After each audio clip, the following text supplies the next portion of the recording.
তো ধর্মার প্রডিউস করা সিদ্ধার্থ চতুর্বেদী আর তৃপ্তি ডিমরির সিনেমা ধড়ক 2 দেখে এলাম, তো কিরকম লাগলো? দেখুন, এটা আপনারা সবাই জেনে গেছেন যে ইটস আ রিমেক। যেরকম সিনেমাটাকে এরকমভাবেই ট্রিট করা হয়েছিল বা ট্রেলারটাকে এমনভাবে দেখানো হয়েছিল যে সহজে যাতে বোঝা না যায় যে কতটা লেভেল অব্দি এটাকে রিমেক করা হয়েছে। আমি বলবো এটা 90% সিনেমাটা is a remake, 90% frame by ফ্রেমই চলে।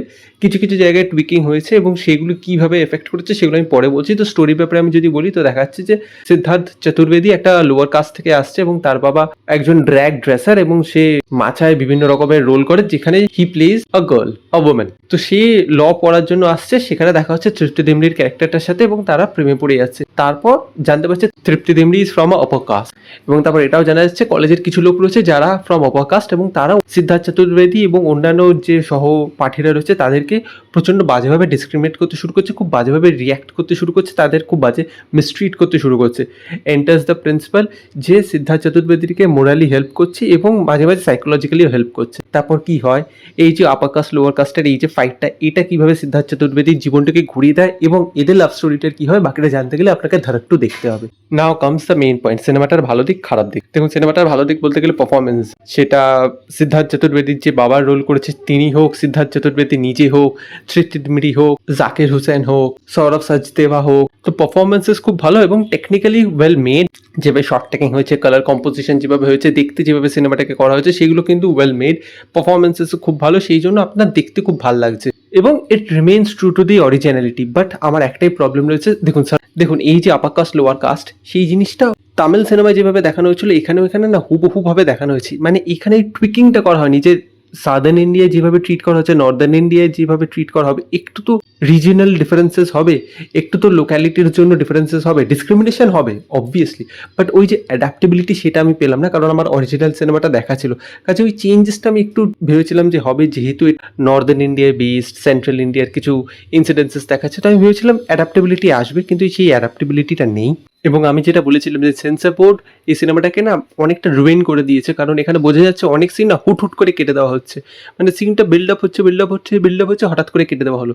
যেরকম সিদ্ধার্থ চতুর্বেদী তৃপ্তি ডিমরির সাথে একটা বিয়ে বাড়িতে যাবে এবং ওখানে যে আপার কাস্ট রয়েছে তারা ওদেরকে একটা ঘরের ভিতর বন্ধ করে বেধড়ক মারবে, তারপর ওদের উপর পেচ্ছাপ করে দেবে। সেই সিনগুলোকে না কেটে দেওয়া হয়েছে, মানে বোঝা যাচ্ছে যে অনেক জায়গায় না মানে সিনগুলোকে ট্রিম করে দেওয়া হয়েছে, কাজে সেই ইম্প্যাক্ট আপনার উপর হচ্ছে না। অ্যাকচুয়াল সিনেমাটা আপনারা যদি দেখেন না, প্রচন্ড বাজেভাবে ওখানেও ট্রিটেড হবে। বেঞ্চ নিয়ে একটা ঝামেলা রয়েছে, সিদ্ধার্থ চতুর্বেদীর বাবা যখন প্রিন্সিপালের সাথে দেখা করতে আসবে, সিদ্ধার্থ চতুর্বেদী বলবে তুমি বাইরে একটু অপেক্ষা করো, আমি প্রিন্সিপালের সাথে কথা বলে আসছি। এবং তারপর ওর বাবার সাথে যা করা হবে না, প্রচন্ড ভয়াবহ। সেই জিনিসটাও না এখানে তেমনিভাবে ইম্প্যাক্ট করা যাচ্ছে না, সেইভাবে আপনার উপর ইম্প্যাক্ট করতে পারবে, কারণ সিনটাকে ট্রিম করে দেওয়া হয়েছে। কাজে আমি সেই জন্য বলছি যে সেন্সর বোর্ড না এই জিনিসগুলোকে অনেক জায়গায় ট্রিম করে দিয়েছে। যে কাস্ট সিস্টেমের ব্যাপারগুলো রয়েছে না, সেগুলো অনেক বেশি রিয়ালিস্টিক হতে পারতো, অনেক বেশি হার্ড হিটিং হতে পারতো, এবং এখানে অনেক জায়গায় ডায়লগগুলোকে না টুইক করে দেওয়া হয়েছে। আপনি লিপসিঙ্কের সাথে দেখবেন কথা মিলছে না, কাজে সেখানে বোঝা যাচ্ছে ডায়লগগুলোকে পাল্টে দেওয়া হয়েছে, মানে সেন্সার এটাকে অনেক দিন ধরে আটকে রেখেছিল। কাজে এই যে চেঞ্জেসগুলো হয়েছে সেগুলো বোঝা যাচ্ছে। বাট তাছাড়াও আপনারা যদি অরিজিনাল সিনেমাটা না দেখে থাকেন, এই রিমেকটা কিন্তু আপনাকে যথেষ্ট বাজেভাবে হন্ট করবে এবং this will shake you to another level.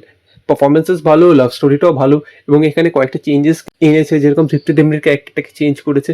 কিন্তু যারা অরিজিনাল সিনেমাটা দেখেছে তাদেরকে অত বেশি হার্ড হিটিং, অত বেশি স্ট্রংলি হিট করতে পারবেন ইমোশনালি। কিন্তু আপনারা যদি, আমি আগেই বলে দিচ্ছি, আপনারা যদি অরিজিনাল সিনেমাটা না দেখে থাকেন, this will be a haunting experience for you. কাজে 50% অফ দিচ্ছে, আমি তো 50% অফে 80 টাকায় সিনেমাটা দেখতে পেয়ে গেছি, মাল্টিপ্লেক্সে 80 টাকায় দেখতে পাচ্ছি, আর কি চাই। আপনারাও দেখে আসুন।